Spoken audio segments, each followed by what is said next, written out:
Absolutely, Johnny. I can understand where people come from when they say Andrew Vaughn shouldn't be hitting ninth. And as somebody who's had some light experience coaching youth baseball, so that nowhere near major league level, Johnny. But just getting in the head of a manager here for a second.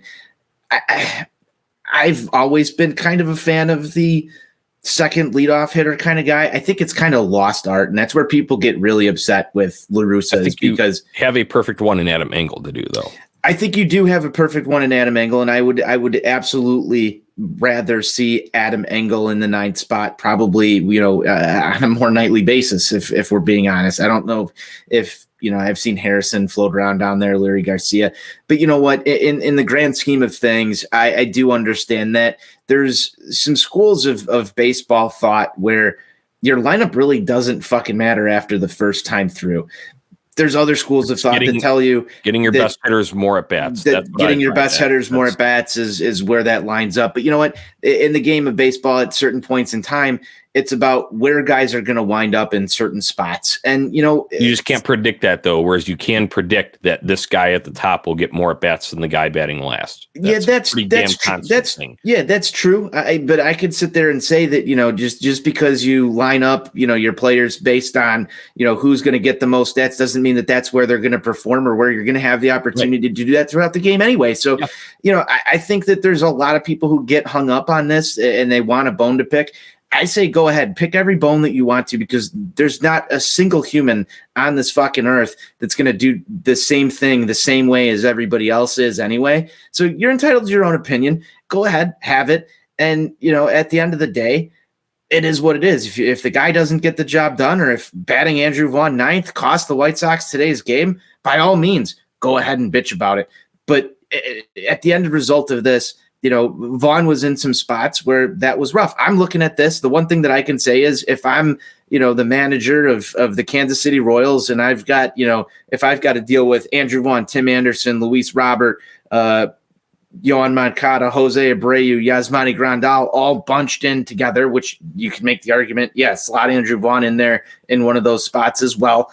I'm not immune to that, as I said it myself. I don't think Andrew Vaughn's a 9-hitter in a lineup, but in the grand scheme of things, you're out here to win baseball games. If the lineup looks a little funky one day, I mean, we're talking about a guy that batted Larry Garcia, I believe, third in the order here at one point during the season. And that was egregious as well. Things are going to happen. I go back and compare my biggest comparison point, and I know this is cross sports, but you're a hockey guy. You like your game-winning hit.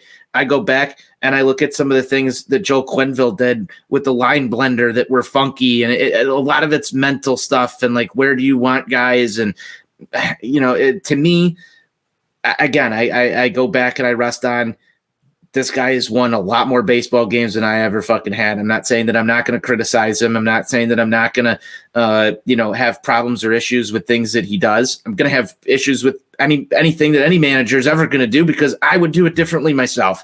But for all intents and purposes here, I do kind of lean towards, why is Andrew Vaughn batting ninth?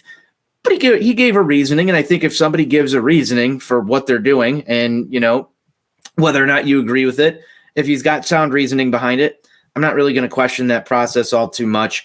If that's the way that he feels is the best way to put this team in a position to win.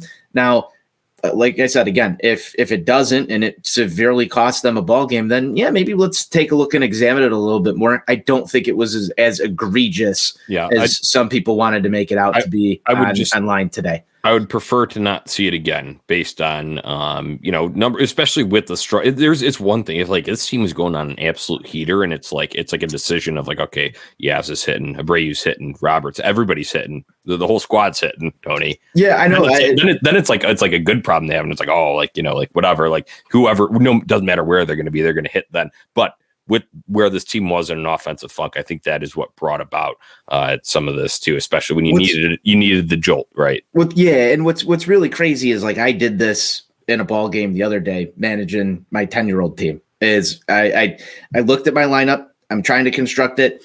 I literally took not my best hitter, not my second best hitter, not my third best hitter, but a kid who hits the ball pretty well, and I tried to balance my lineup a little bit out.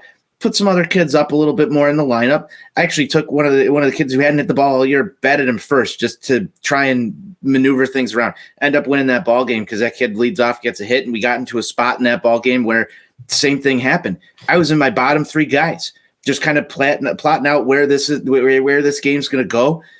And, it was, I tried to stack the bottom of the lineup because that's what I thought was going to happen. Wind up winning the game because of it. So I'm seeing this happen today. I'm sitting here watching it. I'm like, everybody's getting mad. I just did the same thing and won a ball game doing that. So, moment of honesty here. I've done this before. Yeah. And I've seen it pay off just because I had a feeling as I'm sitting in the dugout, like, all right. Yeah, it's a gut feeling. Yeah, it's a gut feeling. And sometimes they work, sometimes they don't. Yeah, there's no way to quantify them. You can't do that. Yeah. You can't. So, maybe Tony was sitting there having premonitions of like, we might be in a big spot in the 7th or 8th inning and we're going to be on our last 3 guys. Maybe Tony was listening to us sitting here and go, the bottom of your order can't be, because Steve said it yesterday. I hope Tony's listening. Maybe he didn't listen to Steve. Maybe he listened to that segment where we talked about, the bottom of the order can't have a bunch of automatic outs. Well, I'm going to go fucking put Andrew Vaughn right there. Who the hell knows?